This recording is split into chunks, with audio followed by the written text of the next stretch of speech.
Hello and welcome back to another episode of the Thrive in Five podcast. I hope you are doing okay and are having a lovely day so far whenever you are listening to this. It is Friday today, and we have come to the end of it's Friday at the point you're listening to this, if you're listening to it on release day.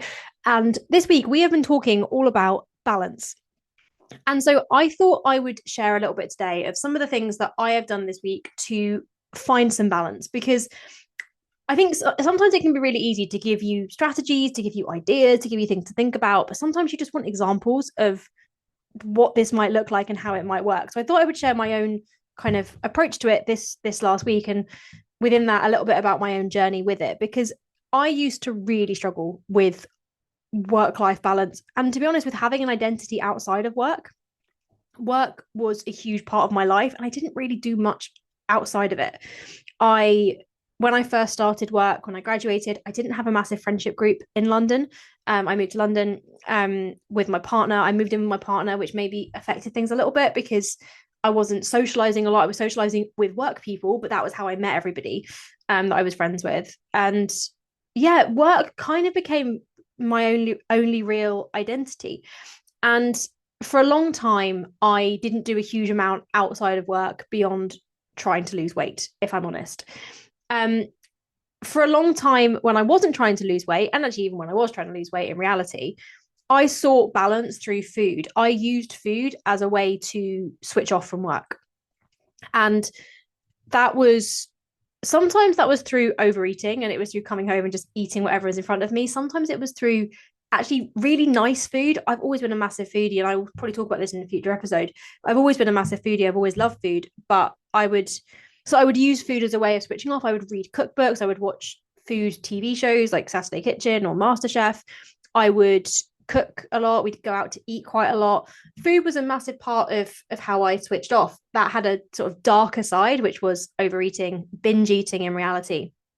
And this week, I don't overeat anymore. I don't binge eat anymore. I don't use that darker side of food, but I do enjoy cooking and eating nice things. I do enjoy food. And so this week, as I always do, I've been cooking some foods that I really like. Been really enjoying working through a new cookbook for Christmas. Harry got the new Jamie Oliver like quick recipes, easy recipes cookbook, which has been really great because it's given us some meal prep to do. He's done some of the cooking. He's not much of a chef, but he's trying. So he's been doing a little bit of the cooking, and then I can kind of cook bits as well.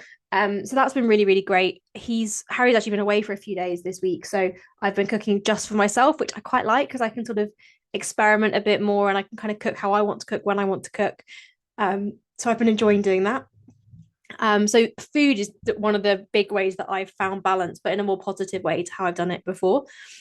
Movement also helps me find balance too, having health and fitness goals outside of work. That's ever since I sort of found the answer with health and fitness, I guess. Before I was obviously really struggling with it, but when I kind of did manage to lose weight and find a routine and a approach to health and fitness that worked, that became, when I was in my corporate job, a really important way for me to find balance. And particularly during the pandemic, I remember I was building my coaching business during the pandemic, and I was working incredibly hard in my day job as well. It was absolutely mental now I think about it. But actually, movement became a really big way that I found that balance, and I kind of used that as my means of switching on to and off of work. I used it as my thing outside of my job, having health and fitness goals.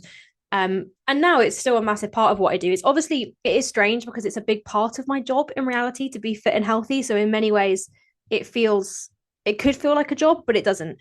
It is something that I do, which helps me find balance. I go for a walk every day, no matter what. I also have a dog, so I sort of have to.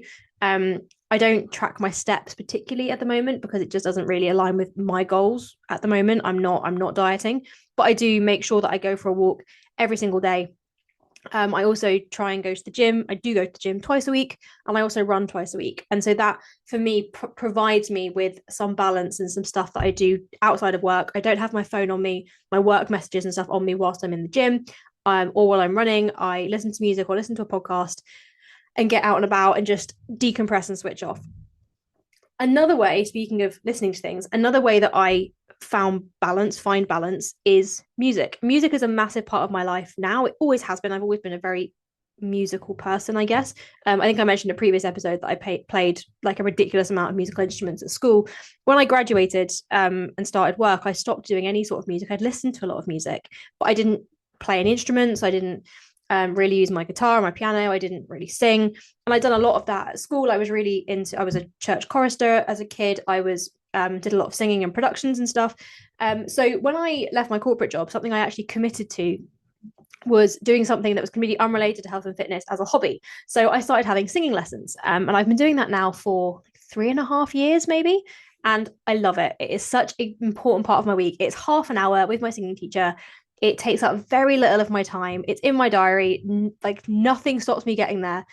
And it's a great way for me to have balance because I go and I chat to my teacher. And I find for me, anything that allows me to connect kind of body and head together, anything that involves me having to think and use my body at the same time, I find incredibly helpful in terms of switching off.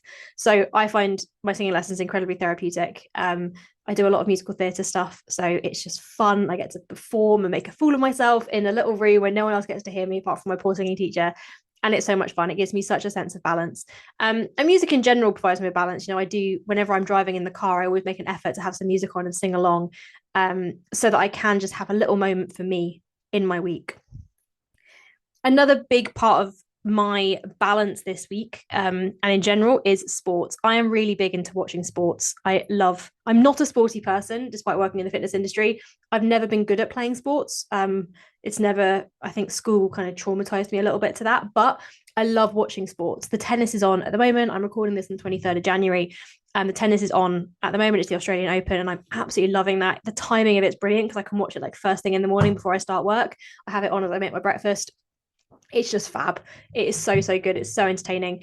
I also really enjoy watching football. I'm recording this just before I go and torture myself by watching Manchester United play Rangers. My partner's a Manchester United fan, so I sort of adopted being a United fan. And yeah, it's not that much fun, I'll be honest, but it is entertaining.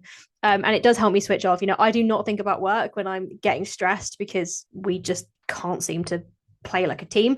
Anyway, I'm not going to get angry about it, but it is a way that I find balance. It's something that gives me a sense of purpose and identity outside of work. And it takes up, in reality, if I wanted to commit a lot of time to it, it could take up hours and hours of my week. In reality, I probably watch one match a week and maybe have another couple of matches on in the background whilst I'm cleaning the house or doing the ironing. But it does give me something to think about and talk about outside of work. As does reading. I've made a massive commitment this year to get back into reading more. I was a massive bookworm as a kid. My mum always thought I'd end up working in publishing because I read books as a kid like ridiculously quickly. I just used to devour books. My mum, I think one summer I read like all of the famous 5 books in about 6 weeks, and she was like, okay, well now what? Like, what do I give her now?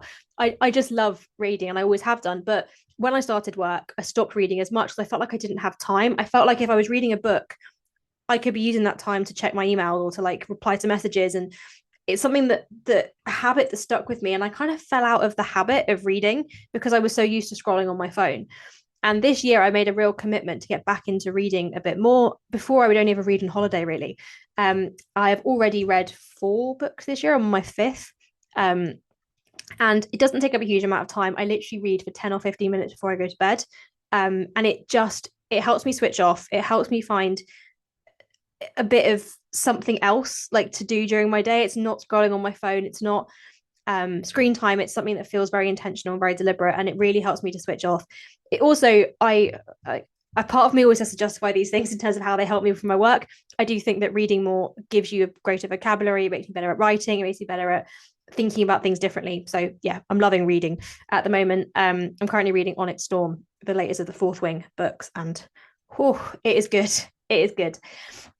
The other thing that we do try and do most weeks for balance is go to the cinema. It's something that both Harry and I have committed to doing, because as much as I struggled with work-life balance, he also struggled with it. And what we found was that a lot of the things that I enjoyed doing that helped me switch off, he wasn't involved in. We weren't doing it together. You know, when I read a book, it's just me reading it. Watching sports, we do often do together. But, you know, I go to the gym and I do my own training. I'm not really with him.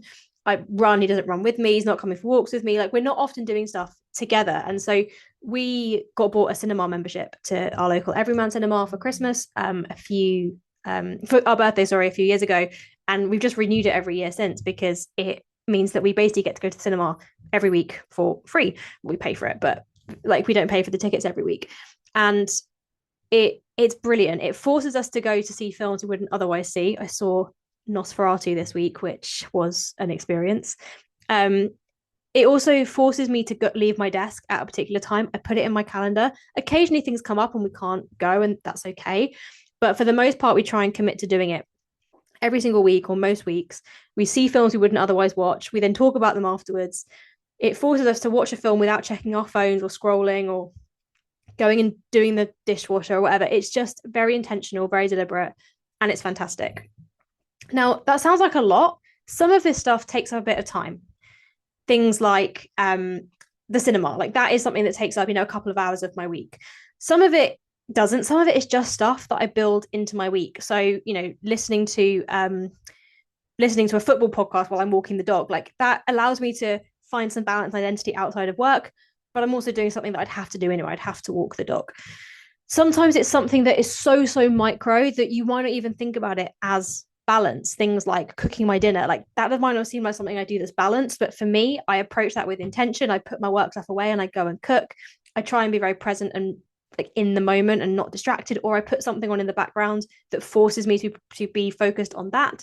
Sometimes it's things that actually maybe do take a little bit more kind of effort in terms of I have to be more deliberate with them. Things like my singing lessons, I have to schedule that into my diary. I have to make plans for it, but the reward is worth it. So that's just a little bit of food for thought, I guess. That's kind of me basically sharing what I've been up to this week, but also hopefully giving you a sense of what balance could look like in a very normal way. I'm not saying you need to kind of be getting home from work and spending 3 hours meditating and like drinking green juices and eating stuff out of jars of granola. Like you don't need to be doing any of that. What you need to be doing is just finding stuff that you enjoy and stuff that makes you a full rounded individual and building that into your week. So have a think about that over the weekend. Enjoy the weekend when it does arrive, and I will catch you next week.